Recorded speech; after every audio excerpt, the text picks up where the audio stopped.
save us and give us this new life, make us His children. So let's just sing to Him right now. Lord Jesus, my Lord, You're the love of my life.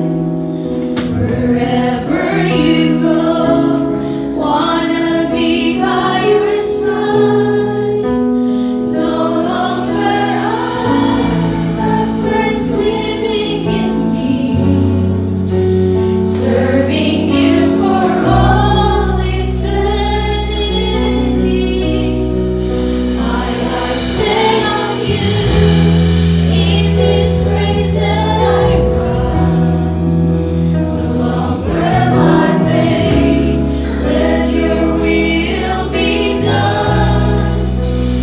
Make me a servant my heart's ever true, clinging to the cross. I'll follow You, I'll follow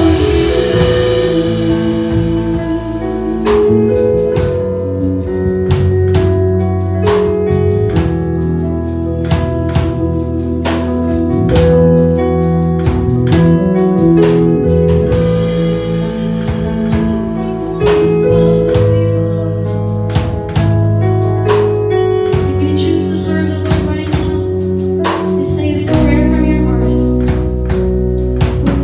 Standing in awe of Your grace,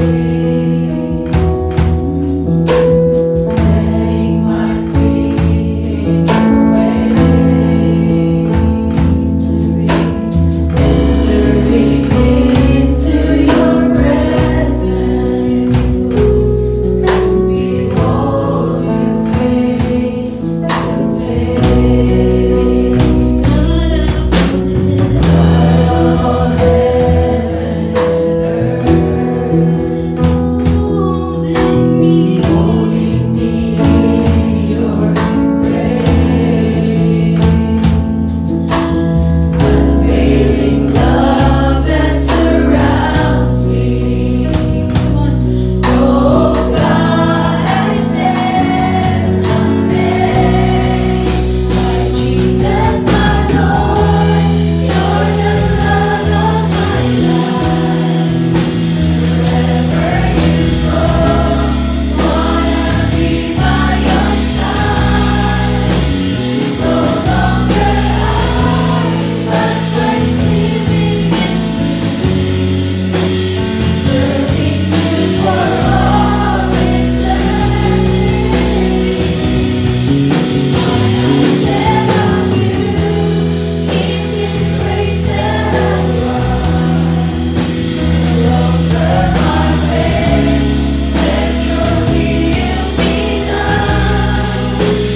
Make me a servant my heart's ever true, clinging to the cross. I'll follow You, Jesus, my Lord. You're the love of my life. Wherever You go, wanna be by Your side. No longer I, but Christ living in me, serving You for all eternity. My eyes set on You, in this race that I run. No longer my ways, let Your will be done. Make me a servant my heart's ever true, clinging to the cross. I'll follow You,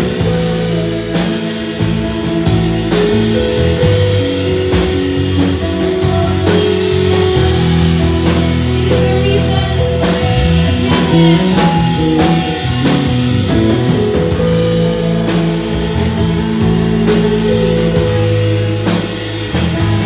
Kaya kung interesado lang usahay ang interest nato mawala ba? Dili ba yung taganahan na sa mood, kanuna yung ganahan tamong tuka, ganahan tamong kanta, ganahan tamong sakripisyo. May sacrificial man ang ministry because we are servants. Pero ang commitment so dili na magdepende sa atong mood. Dili na magdepende sa season sa atong kinabuhi. It speaks about consistency sa pagpangalaga. That's why when the Apostle Paul encouraged young Timothy sa faithful service, as Paul sought to encourage Timothy in his work as an evangelist, he shared metaphors to 3 secular occupations: soldier, athlete, farmer. Soldier, athlete, farmer. Dili ko malimot ang hintulo ka metaphor sa atong Christian ministry o sa atong pagpangalagad sa Ginoo tungod kay sa among graduation sa Bible School in the year 1993. Mo ni giwali sa akong speaker. Anong di ko malimot? Kang iyang pag-pronounce sa athlete kay athlete. Athlete. Athlete. Athlete. No? Soldier, athlete, o farmer. A farmer. So all who serve the Lord should learn from these metaphors. From soldier, from athlete, and farmer. No matter what our function as members of the body of Christ, we need to learn from these metaphors. So I'd like to share about 3 qualities of faithful service. Faithful service base aning tulo ng mga metaphors. Una, ang ministry is just like the dedication of a soldier. May faithful ko nga servant sa Ginoo, unas tanan din sa atong passage is a picture of dedication. Dedication of a soldier. May imagine niyo ang sundalo? Ako'y gikasal panahon sa pre-marriage counseling kay mag-istorya man din mi about marriage. Ang lalaki naman sundalo man. Nag-uol ko sa iyang statement kay nun siya, ako pastor, ako priority, ako yung trabaho. Kani siya, ako na din ipasabot. Bisag magninyo ta, priority din ako ang trabaho. Nag-uol ko, anak. Kaya marriage, priority man. Pero positively, kung mag-isgot ka o dedication niya sa iyang trabaho, grabe yun. So ang soldier, tanawa gud na sila. Sila baya usahay ang makapaluag-luag sa akong pagbati. Usahay mo ingon bitaw ko pagbalhin bitaw ng iligan. Anong muadto pa man ko iligan nga nalipay naman ko diri sa North Cotabato. Kauban ako kong pamilya ano. Yang murag ko sa legacy sa pa. So dako kini nga sacrifice ko na ko ana. Pero magunahon na akong sundalo, nagsaram gani gud sila kaulit. Ang pag-asawa, what a torture. Mga palayo ka, imo mga anak. Grabe na nga dedication. They really are dedicated to their country. 2 Timothy chapter 2 verse 3. As a soldier, unsay gingon ni Apostle Paul kang Timothy? If you therefore, so now, you therefore must endure hardship. So, ang pagpangalagad, ang servanthood, mga igsuon, naagay hardship. If we are dedicated, una, nagikinahanglan sa ato kanang ang description sa dedication, long suffering. Taas-taas na pag-antos, no? Salamat sa pagbalik-balik o click. No? Long suffering, this is the picture of a dedication of a soldier. Opo, dili na ito mabasol ang daghang mga Christians sa maingon, niya gining Kristohan, mag-antos yun. No? Pinaagid po diay, real good, na naay long suffering ang service ngadto sa Ginoo. Endure hardship. Soldiers often endure great hardship in their service to their country. Sa ngalan sa ilahang nasod, willing silang mamatay. Kita ko sa ka-video clip, President Duterte sa panahon, nagatubang siya sa mga Cub Scout na naka-uniform, kailang scout uniform. Ingon siya, kinsa ba sa inyo diri ang gusto magsundalo? Kaya nagtaas. Katong sundalo na handang mamatay para sa bayan. Ano yung panay bata? Ha? Pura ba? Okay lang kung okay. What if, listen, ang mamatay ng dahil sa iyo? So, kinawin. Ha? Usahay sila, suguon sila sa dili nila gusto. Bisag obey first before you complain ang ilahang slogan diya. Ang tinuod na obey and never complain man yun. Once na mo complain ka, once sa pagkaha sa Ginoo. If soldiers endure great hardship in their service for their country, question, should Christians be any less willing to suffer hardship? Kung atong una-unan, we're serving the great commander, the Lord Jesus Christ, the author and finisher of our faith, mas lalong pagyud-unta ta og dedication kaysa mga sundalo nga willing mamatay para sa ilang nasod. Are we willing to die for our Lord?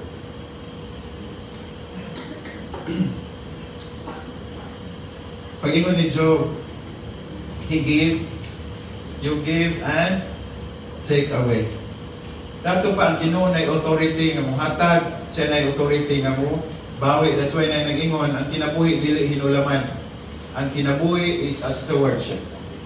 Kaya kung hinulaman, pwede di mong iuli anytime. Pero ang stewardship, itugyan sa imuha, ang imong master, mo determine kanus niya ihatag, siya mo determine kanus niya kuhapon.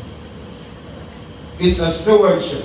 So suffering, 2 Timothy chapter 1 verse 8, ang suffering din, hindi lang for the sake of suffering, basta kay Kristohanon mag-antos-antos lang punta. Ingon siya sa 1 Timothy chapter 1 verse 8, therefore, do not be ashamed of the testimony of our Lord, nor of me, His prisoner, but share with me in the sufferings for the gospel, according to the power of God. This is suffering for the gospel. Suffering for the gospel. So ato i-determine mga igsoon sa may hinungdan sa atong pag-antos. Ang ipangita na endurance, na long suffering sa atong pagka-soldier of the Lord, kana ba nag-antos ta because of the gospel. We sacrifice because of the gospel. Now, sa mga points sa mga training last week, mao nga na ay mga panahon nag-suffer ta, of course, tungod unas tanan sa atong kaaway nga mga yawa. Mag-antos ta tungod sa damage na creation. Pero daghang panahon po nag-antos ta tungod sa atong mga wrong choices. Ang suffering sa sundalo sa Ginoo, wala ni mag-isgod sa atong suffering sa atong mali na mga desisyon. This is suffering because of the gospel of Christ. This is suffering because we share the gospel. That's why we endure hardship, finance ta o bunch up. No? By the way, congratulations sa atong evangelism team. Indot kayo ang dagan sa atong bunch up, daghang attendees, try nag-invite.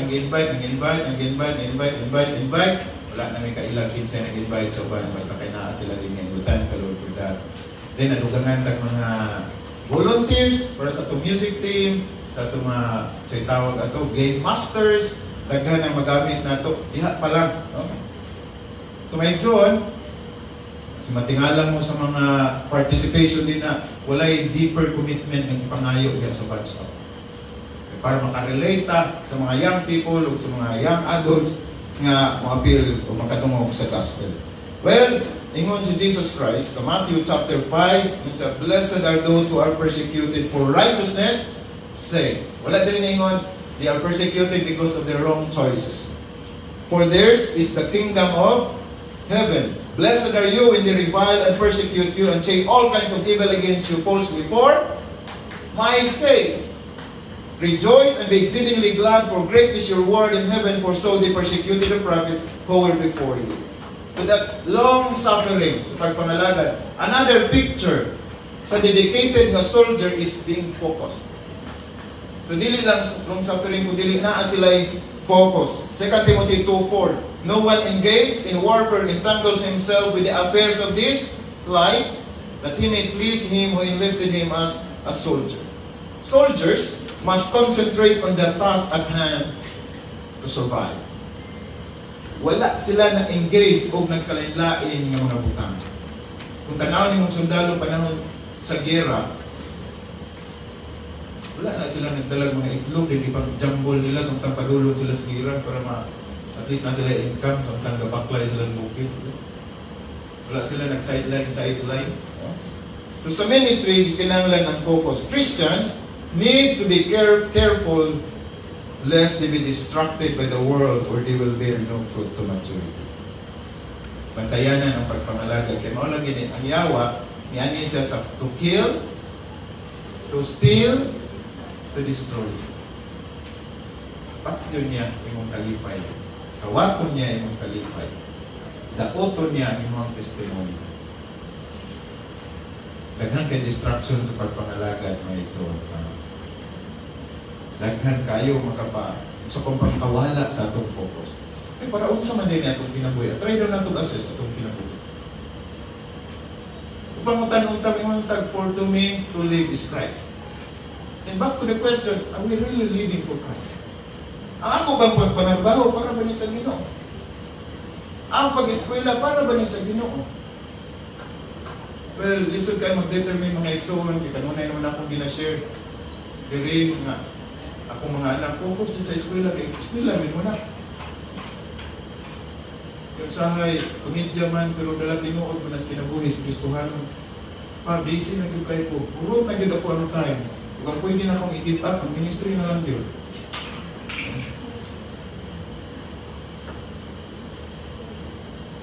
So may willing na itong i-give up for the sake of the ministry. In practical, kung kayo mangundang tagtrabaho, sige lang tagsimba.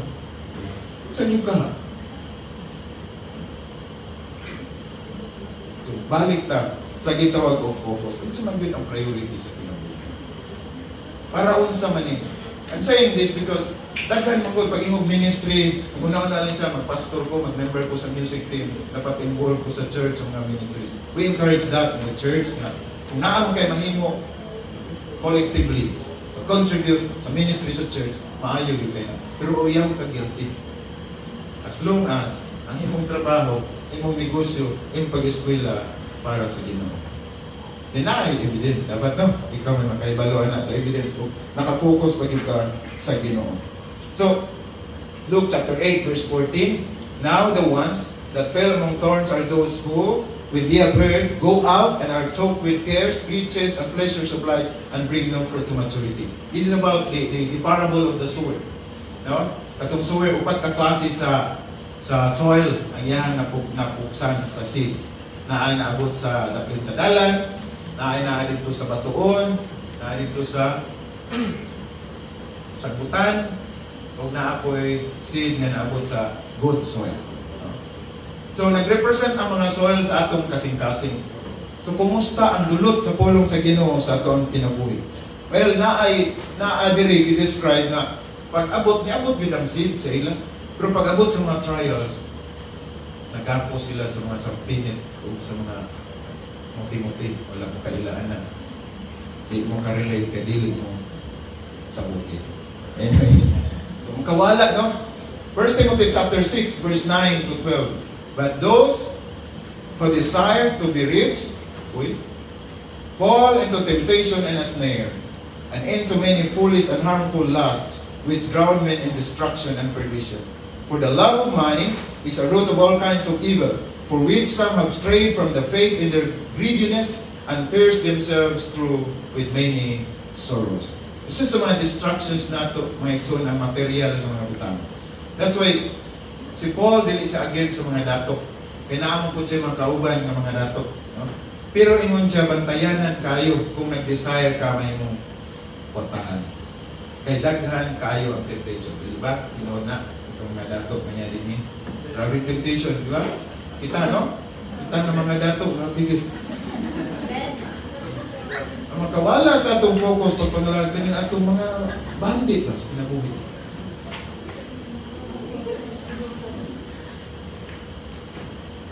Ipa yung mga dato ay. Pero yun siya, remember, for the love of money is the root of all evil. Ina-emphasize din nga, dili ang money. Kung dili ang atong love sa money. Kita mo ay master dapat sa atong money. Kita naman ko, nakabasa naman ko ng story about tagaan ka $100 million karon mga anak. Pero mas na-impact sa kutong bata, gamay kayo. Yeah. Kung tagaan ka $100 million karon niya, karon dayon, dawaton niyo mo yan? Dawaton! O niya yan, ang kondisyon nga, di nakakamata uma. Ading dawaton, mauna yan. Sige lang tagpangitag kwarta ya. Kanya papilion ta, kinabuhi man day atong pilion. Nalimtan na nato ang naghatag sa atong kwarta ya. Dito aya kuya to. Limtan na to lang. So usas mga distractions kaning financial, material nato mga desires.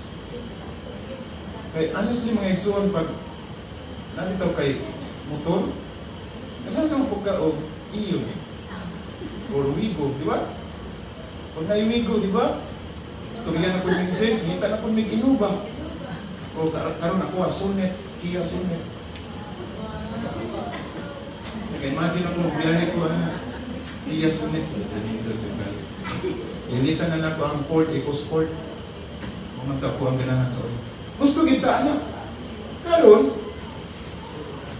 ang ako ngayon duman, dili na ako, kay dili mo kayo ni Mayo. Ako'y kauban nga, dugay na kayo, yato siya sa akong church. Nihawa siya sa simbahan, dito siya nagpuyo sa ako. Minsan bro, tiris ako sa inyong luha. Kay mag-project kong typewriter. O niya, ang typewriter, 3,500. Then ingon siya, tiris ako sa inyong, kaya magpalibre ko niyo mong kaon, para makatigod ko. Ayun ako, gano'n niya kauban. Ha? Ano problema? Problema. Kaya po yung example, kay lagi ko siguro nang ating ko maging ana. Oy, no? Nga magpalibre lang yun siya. Anak. Niya, ang tinood mga itso kay dalisod ko ba itong panahon na din niya? Wala po siya sa kuha.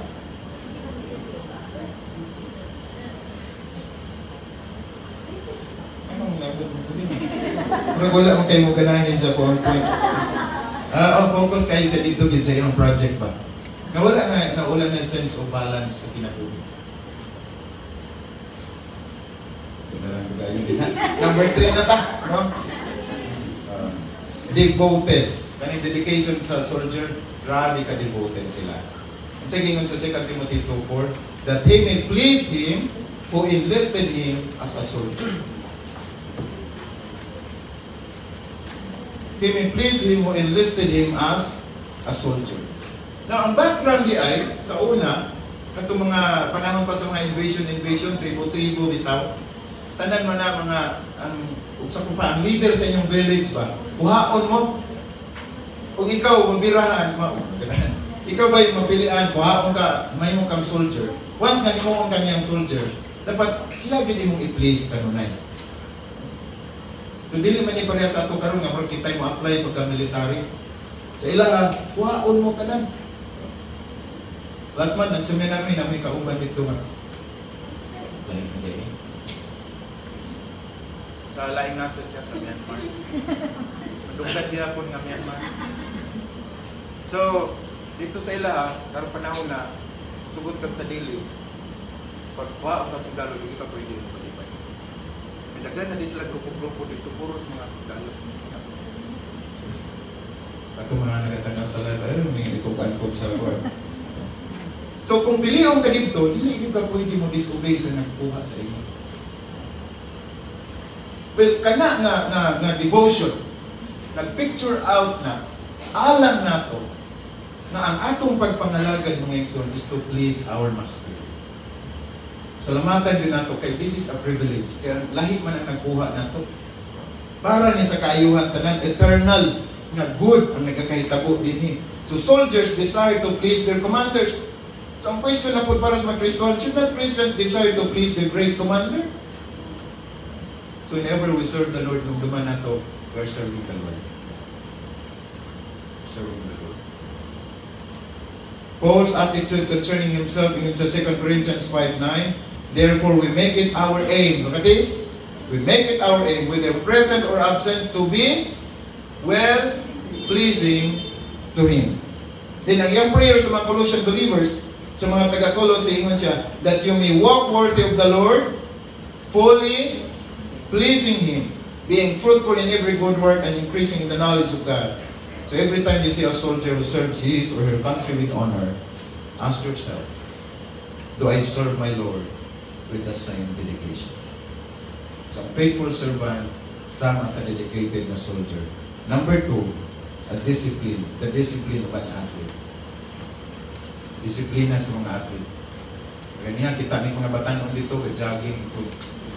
Grabe disiplina yung mga bataan. Wala, nagulat na may mo 40 o 50 edad, usap pa nag-jogging yan. Mabot kag 60, di mo pa yung pagsugod o jogging mo yung sugod, ulahin ang tanan.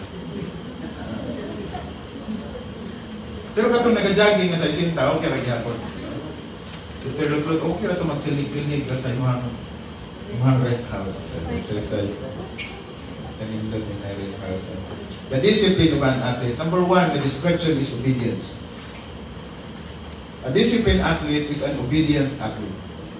2 Timothy 2:5 sa atong passage gyapon, he competes according to the rules. If anyone competes in athletics, he is not crowned unless he competes according to the rules. Si Carlos Yulo dili maka-gold kung dili siya mag-compete according to the rules. Kung kita mo apil og Olympic, kabalo pag suruta atong tabling-tabling. Pero wala sa rules.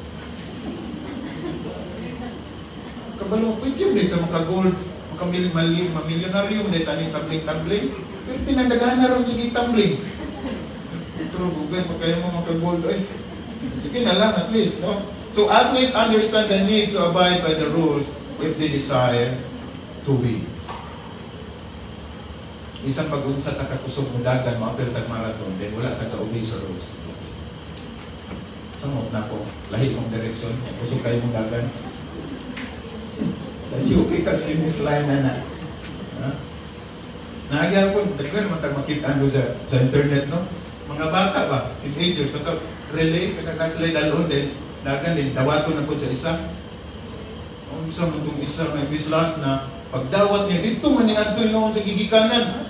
Hindi kay doon na kayo ang finish line, pero pwede kusuga. Reward. Athletes understand the need to abide by the rules if they desire to win. Ang Kristohan ang pagpangalagad ng Igsoon na standard ang Ginoo. Again, dili ni paganagana lang. Dili ni atuang kaugalingong standard. That's why kung maabot bitaw ta sa punto nga mag-set tag atong kaugalingong standard atong i-set sa church. Giyaway ta. Kalay mo standard. Bisan sa cleanliness. Tama? And pastor, ang atong kuhaon nga tiglimpyo katod yung kamao gyud maglimpyo ha. Pagkaanan mo, kumusta? Okay man. Tanaw sa dili man. Pero atong tiglimpyo karon maayo kayo. Grabe yun siya ka dedicated. No? Labaw pa sa sundalo. Ang ngalan niya is si Malo. Ato i-pray na taga-kaligod sa panglawas kanunay. Di kayo. Abigid siya, kanang kinasing-kasing di kayo pag nusunod sa bawal, bitaw ako ka, puro nang sabiyahan o kasi, din lakaw din ko. So, grabe din.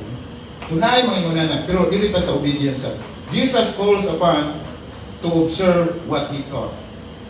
Matthew 28:20, yang commission sa iyang mga disciples siya, teaching them to observe all things that I have commanded you.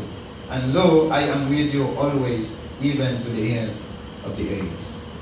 Luke chapter 6 verse 46, but why do you call me Lord, Lord, and not do the things which I say? So ang servant, ang alagad sa Ginoo, kanunay nag-obey sa Ginoo, sa standard sa Ginoo. So not everyone, Matthew 7:21, not everyone who says to me, Lord, Lord, shall enter the kingdom of heaven, but he who does the will of my Father in heaven. So dili ni baba lang, kung dili sa kinabuhi yun. Many will say to me in that day, Lord, Lord, have we not prophesied in your name, cast out demons in your name, and done many wonders in your name? And then I will declare to them, I never knew you. Depart from me, you who practice lawlessness. Therefore, whoever hears the sayings of mine and does them, I will liken him to a wise man who built his house on the rock. And the rain descended, the floods came, and the winds blew, and beat on that house, and it did not fall, for it was founded in the rock.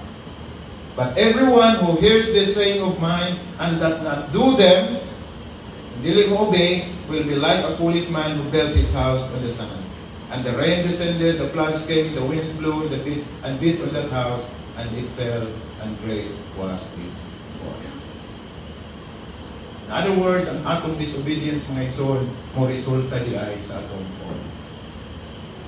Wala di success sa atong disobedience sa Ginoo. Then another description sa athlete is self-control. Self-control.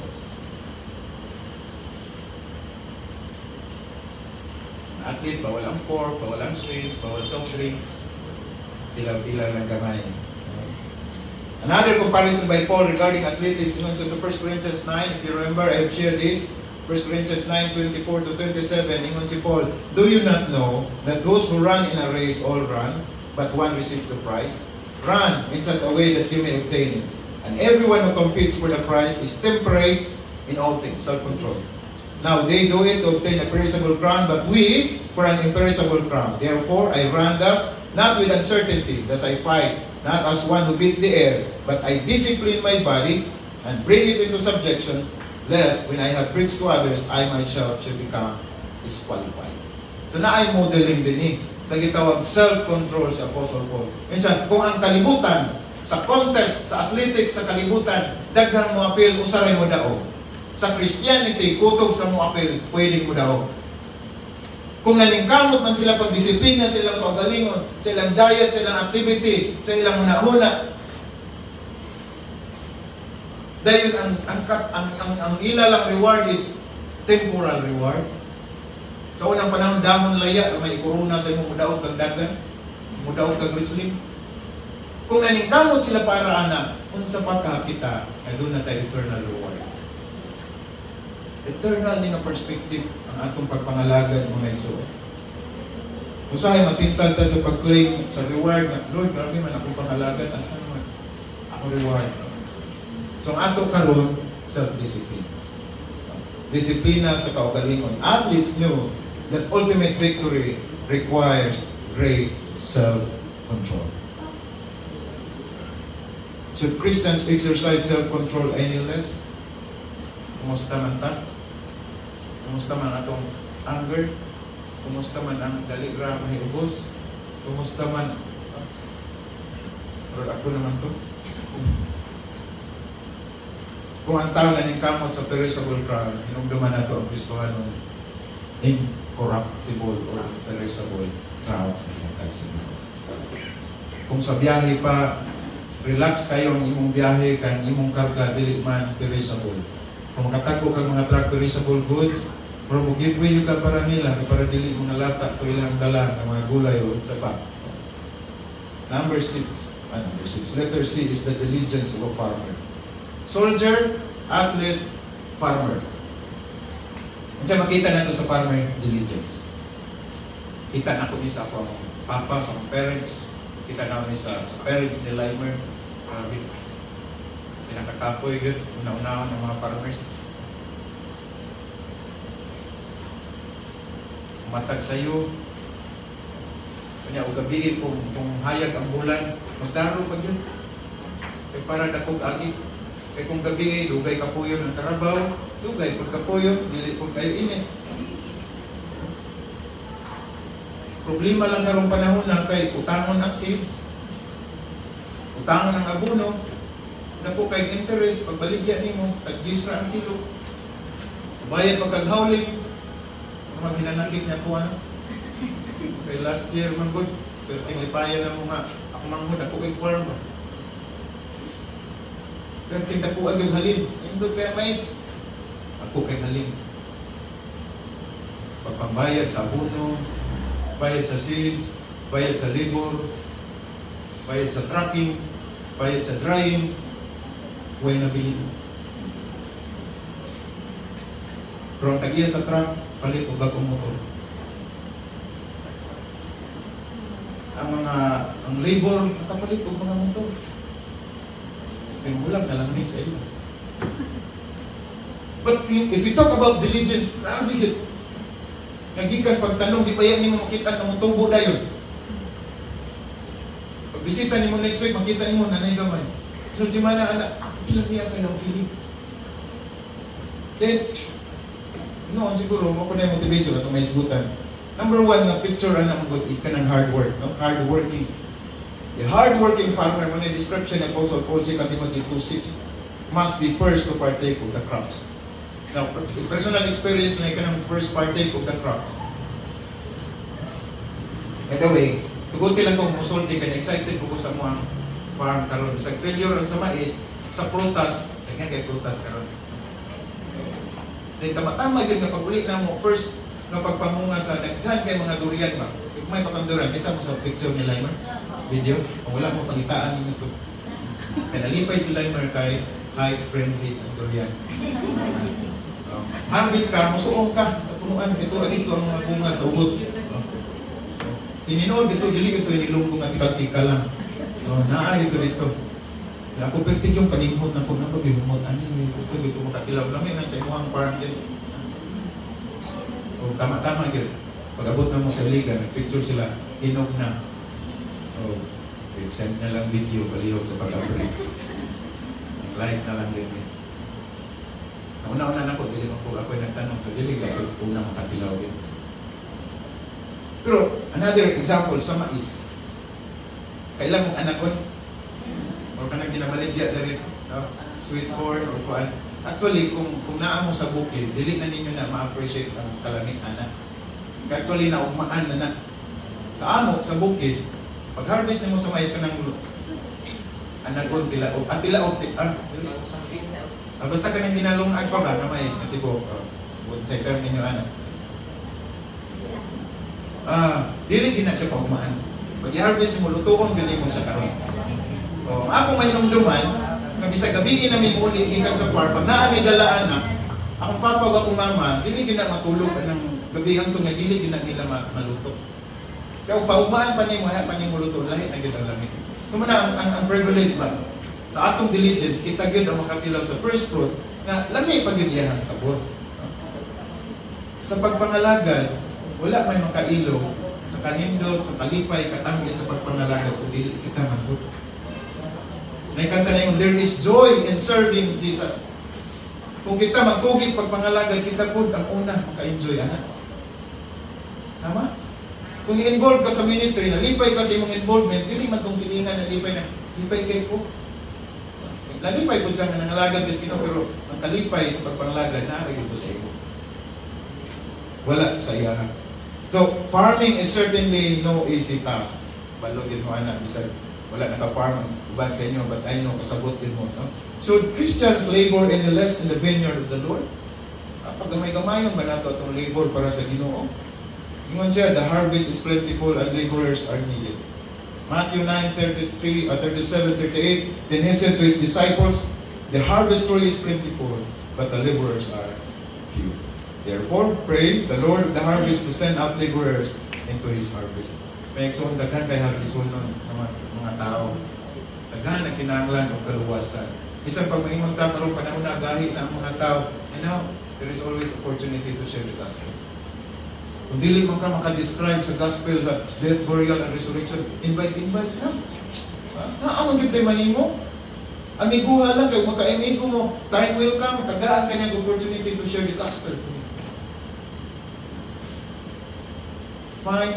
Try to find common ground yun sa mga tao. Though it is sacrificial, kabalo ko na mga iksuro nato din nga. Lagi sa target na ma-reach out yun nila. May mga atheist, may mga, sitawag ato, agnostics, skeptics. Pero grabe din ilang angkong na makapunig din sila aning tawhanan. Grabe ilang po ito. Dili na sa praise life na anak. Mutanan, saan na pastor ito, lagi ko step 1, step 2, step 3 para anak nila. Ako lang po, 1 Corinthians 9:22, ingon sa Apostle Paul, I try to find common ground. So that they will let me share them about Christ. What tayo amigo, wala tayo share. Another thing about diligence o sa ka-farmer is motivation. Katong ingon ako nga makakita ni sa tubo gamay, Pagsunod niya balik, taas na, excited siya, gaihap na siya, pila kaadlaw na lang, harvest na. So the motivation, 2 Timothy 2:6, first, to partake of the crops. The hardworking farmer must be first to partake of the crops. Again, mamutanan sa atong kaugalingon, do Christians not have good motivation to labor diligently? Kanang kapugi yun sa pagpangalagad. Kang ministry mga igsoon, this is our life if you're a believer. Amen? This is our life. Dili ni pakapin. Dili nga mga lagad lang ko kung dunay panahon. Sag-asa ta may kwarta man tawala. Malagad tas Ginoo. Amen. Amen. Tulog ako. Ingon si Paul, kuman bitaw niya gidescribe man nabanaw si Kristo, ipildi na niya ang sala, ipildi niya ang kasuguan, ipildi niya ang kamatayon. Look at his challenge. Therefore, my beloved brethren, be steadfast, immovable, always abounding in the work of the Lord, knowing that your labor is not in vain in the Lord. Na mga preachers, mga sila, kung mga lagad ka, ayaw na sige, expect o reward. Well, napoy kamatuoran, anak, kay usahay, marag selfish, ramang good po, ang motivation. Malagad ko, daghanin din ako, kinahanglan, malabaw ko sa iya, kaya mas dako ako reward. Mo na sayop ang motivation. But yun mo sugotag sa dili. Asay nga gigrasyahan ta sa Ginoo eternal life. Dili na kita mo imperno. We are saved. Naghatag eternal life sa Ginoo. At naapag yung mga benefits sa katag. Asay nga gihimo niyang anak, naghatag yung niyang reward sa atong service. Your labor is not in vain in the Lord. Dili niya ito ang demand. Saan ni sa Ginoo sa ato? So ang atong part lang is to be motivated.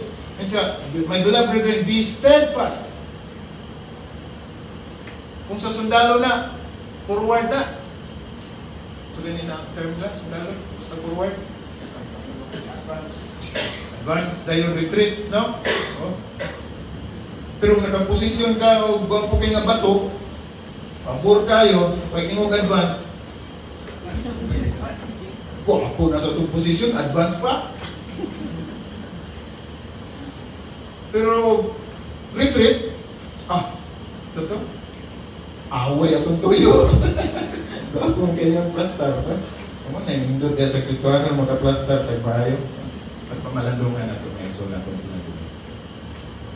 Kaning mula na, kining Dominguha, itong pamalandungan, assist na ito, itong itawag o ministry nato sa Ginoo. If we really are serving the Lord. Wala ko nag-discourage because usa sa pinakamakalipay sa ato kaning daghan attendee sa worship service nato. Lipay ba mo nga? Daghan ta? Lipay na, makalipay kayo. At yun know, kung analyze yung bitang na ito kayo, ayaw na mo ka-discourage mga igsoon. Ngayon kag-ministry, para karon, ako, kailangan din ka pastor. I mean, saan na ko ni paghanay nga dili mo ngay ubos na ko. Kanang naglingkod ra ka og naminaw, dili mo na pangalagad ba? Ministry na. Ministry of listening. Ministry of listening. Pero kung nagkanta ka, apil matas music team, nanganta tang tanan, we worship the Lord at service. Tama? Gusto nila ma-emphasize din ang pagpangalaga. No? I mean, ma-misinterpret mong good ko. Ano na, mahimong ko nga, kanang paglingkod ni mo, di mo na pangalaga. Pero akong point ba nga, na-focus ka sa daghang mga butang, dahil gahinan lang ko na ito, 2 ka oras ang ginong-kadasiman ng lingkod dito. Kung maura po na itong service, ay ikaw na lang assistant ko galing para dili kami ubos na ito. Unsay gid ang status sa itong pagpangalagan sa Ginoo. Balik ta sa tulo ka butang. From these 3 pictures of faithful service, we glean that Christians should be dedicated like soldiers, disciplined like athletes, diligent like farmers. Question, are we willing to learn from these 3 metaphors? Willing to suffer in our efforts to please the Lord. Willing to discipline ourselves to receive an imperishable crown. Willing to work diligently that we might benefit from the fruit of our labors. Pangtanong na ito itong paggalingon. Siguro natin mga model, role model sa kinabuhi na nangalagad na itong pinakita ko nila nato sa ilang kinabuhi. Good, faithful din sila sa pagpangalagad sa Ginoo. Thank the Lord. Ngayon ang tao sa inyong kinabuhi. Salamatan ang Ginoo. Dayon, sa ka na quality niya, gusto ko niya nga, may mong naasa inyo. O asa nga part, ani nga mga metaphors, ang gusto niyo ma-develop sa inyong Bow down our heads. Pamalandungan nato atong pagpangalagad. Pasalamatan nato unas tanan nga giluwas tas Ginoo. Itagatag kinabuhi o itagatag capacity to serve the Lord. Now that we are serving the Lord, assist nato ang atong ministry. And thank the Lord sa mga tao nga nakamotivate nato ng mga lagad dito sa Ginoo. O Father in heaven, we thank you, Lord, for calling us into the ministry. Na magkapangalagad kami, Ginoo, pinahagi sa among time, sa among talent, sa among treasure, sa among trust. Aside mi Ginoo ang yawa manikamot po pagitag bahagi sa pagdawat sa among pagpangalagad kanimo. Pagluya kanamo, pinahagi sa mga physical infirmities. Pag-distract kanamo, pinahagi sa materialism, sa finances. Pagpaluya kanamo sa among kabisi, burden sa nagkalain-laing mga responsibilities. Kapanasay kami Ginoo. Nga ikaw kanunay naghatag kanamo sa opportunity. Ikaw naghatag kanamo sa capacity to serve you. Pagluoy kami Ginoo sa pag-manage sa stewardship may mong gihatag kining kinabuhi sa iyong gihatag kanamo. Ang rason nga nung mabuhi o magkinabuhi kami o lamang sa Ginoong Jesucristo. Ang gisalig, kaalam, nagikan kanimo Ginoo magalihok sa among kinabuhi. Himuha kami nga instrumento sa imong panalangin ngadto sa uban. Nahimo kanunay nga faithful sa pagpangalagad. Nahimo mi maayo mga model sa among mga pamilya, sa among mga silingan, sa among workplace Ginoo. Kita nila ang among joy, among kalipay sa pagpangalagad. Salamat sa imong gihimo sa among kinabuhi sa imong grasya. Sa tanan pa namon imong ipasinati kanamon Ginoo. In Jesus' name.